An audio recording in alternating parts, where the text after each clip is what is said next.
I now invite Dr. Cohen to address us.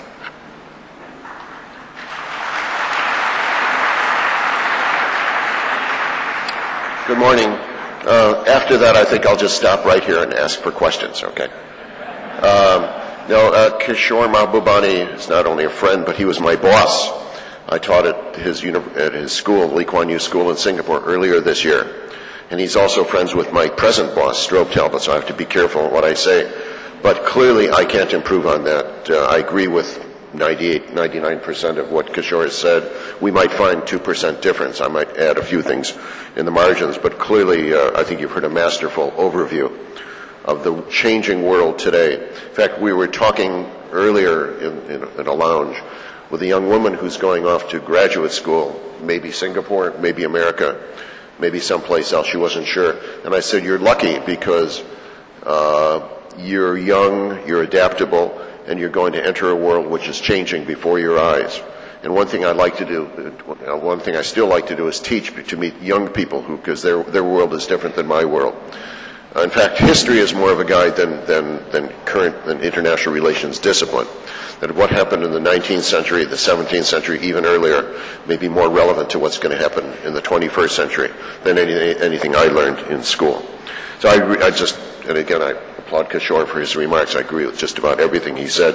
I would add one note of optimism as an American in the sense that we've had our own revolution in the United States, a cultural, political, economic, social revolution, and it certainly will put us back on track as a country in terms of our foreign policy. And I think that's a new factor that will enter into the way in which the rest of the world looks at America, and the way in which the United States deals with the rest of the world. Secondly, I'd note that one thing that's new, and we're still trying to digest it, is the role that nuclear weapons play in relations between states.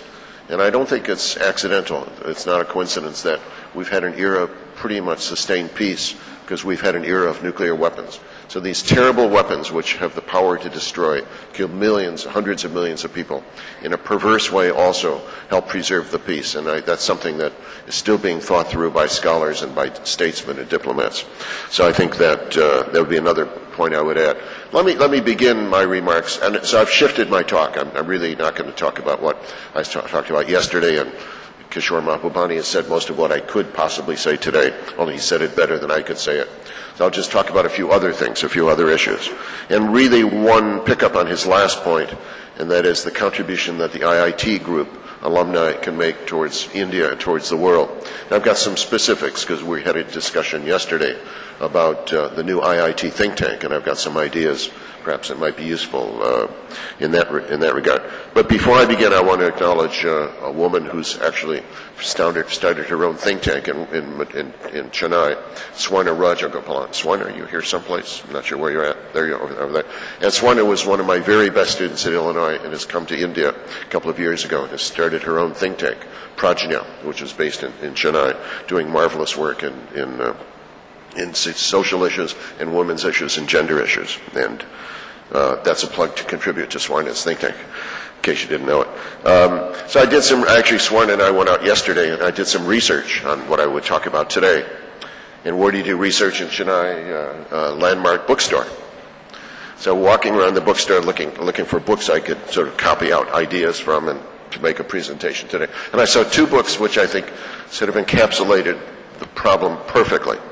And they were side by side in the new book section. One was called The Dragon and the Elephant.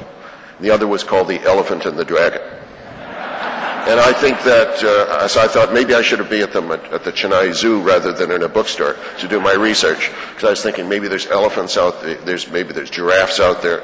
I just came from Sri Lanka where there's both tigers and lions, but there's none of each politically, but there's none of each physically. So, and I realized that the biological or animal planet approach to politics is wrong. And the whole concept of Chindia, this mythical animal, China and India, and a new one is Chimerica, China and America. I think, and I've had one of my research assistants actually go down these books and say, is there anything in them worthwhile? Because I'm writing a book about India's rise as a military power.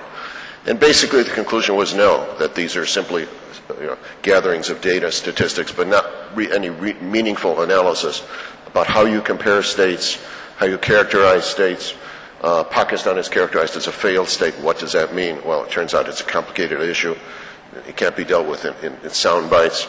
So I think that there's room here for good, hard thinking, for good scholarship. And I will talk about later about, what I think that scholarship